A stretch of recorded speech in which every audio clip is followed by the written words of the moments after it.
जय जिनेंद्र। आज हम सुनाने वाले हैं केसरिया मोदक की कहानी हमारी जवानी। एक छोटा गांव था जहां पर सूरत नाम का लड़का रहता था, जिसका जन्म धनी परिवार में हुआ था और उसका लालन पालन बड़े ही वैभवपूर्ण ढंग से हुआ था। उनके घर में बड़े ही नए नए पकवान बनते थे, लेकिन बालक सूरत को केसरिया मोदक बहुत पसंद था। वाह, आज तो केसरिया मोदक बना है, ये मुझे बहुत पसंद है। मैं इसको पेट भर कर खाऊंगा। आज तो बड़ा ही मजा आ गया। ऐसे करते करते बालक सूरत बड़ा हो गया। एक बार उनके गांव में आचार्य शुभंकर अपने साधु संघ के साथ पधारे। बालक सूरत भी उनके दर्शन के लिए रोज जाता। गुरुदेव का प्रवचन मुझे सुनना कितना अच्छा लगता है। बस अब में भी तो इच्छा हो गई है कि मैं भी मुनि बन जाऊं। आचार्य के प्रवचन सुनते सुनते बालक सूरत को कब वैराग्य के भाव इतने सुदृढ़ हो गए कि वह गुरुदेव के सामने दीक्षा के भाव लेकर उपस्थित हुआ। गुरुदेव, कृपा करके मुझे भी दीक्षा की आज्ञा फरमाए। की भावना पक्की है? हाँ गुरुदेव, आप मेरी कोई भी परीक्षा ले लीजिए। जैसे आप तुम्हारी मर्जी। बालक सूरत अब मुनि सूरत बन गया। एक बार आचार्य शुभंकर अपने साधु संघ के साथ राजगृह नगरी में पधारे। वहाँ पर मोदक उत्सव मनाया जा रहा था। सभी उसी की तैयारी में व्यस्त थे।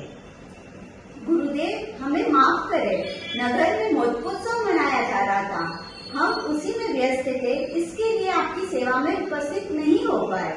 मोदकोत्सव ये क्या होता है? ये किससे बनाया जाता है? मोदक कई तरह से बनता है। कोई दाल से बनाए जाते हैं, कोई बेसन से बनाए जाते हैं और कोई केसरिया मोदक भी बनाते हैं।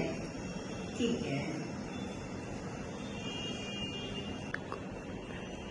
मोदक तो बड़ा ही गरिष्ठ भोजन है। इसे करने से हमारे ध्यान स्वाध्याय में बड़ा विघ्न आएगा। इससे अच्छा है आज हम सबको उपवास करना चाहिए।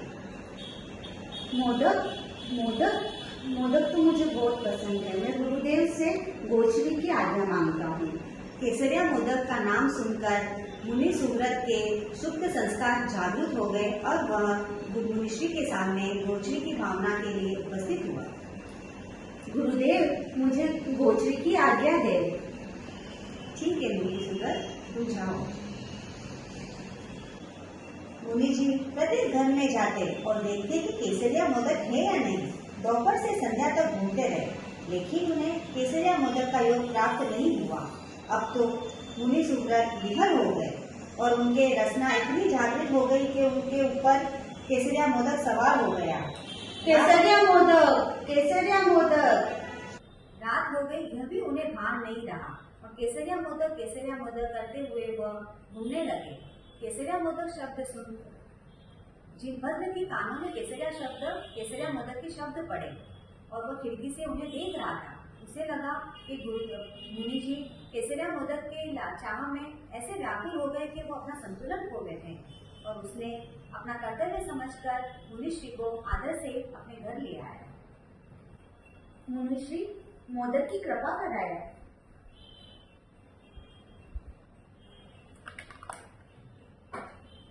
मुनिश्री जैसे ही मोदक की गोचरी करके जाने लगे, तब गुरुदेव, कितना समय हुआ है? उन्होंने जब समय के लिए पूछा तो उन्होंने आकाश की तरफ देखा भाई, तो तारों भरी रात देखकर वहीं खड़े हो गए और मन ही मन कहने लगे, आधी रात हो गई, मुझे पता ही नहीं चला। मैं गोचरी के लिए इतना भटक गया। उनके मन में पश्चाताप उभर गया। श्रावक जिनभद्र ने विनयपूर्वक प्रार्थना की, भगवान रात्रि में उपासना गृह में बिताए, ये उचित रहेगा आपके लिए। आधी रात का समय है, आप गमन करना उचित नहीं है। मुनिश्री उपासना गृह में ठहर गए और मन ही मन चिंतन चला उनके। मोदकों के चक्कर में मैं सब कुछ भूल गया। साधु मर्यादा में दोष लगाया। मुझे आत्म साधना और आत्म शुद्धि करनी चाहिए थी। मैं रस रहिता में फंस गया।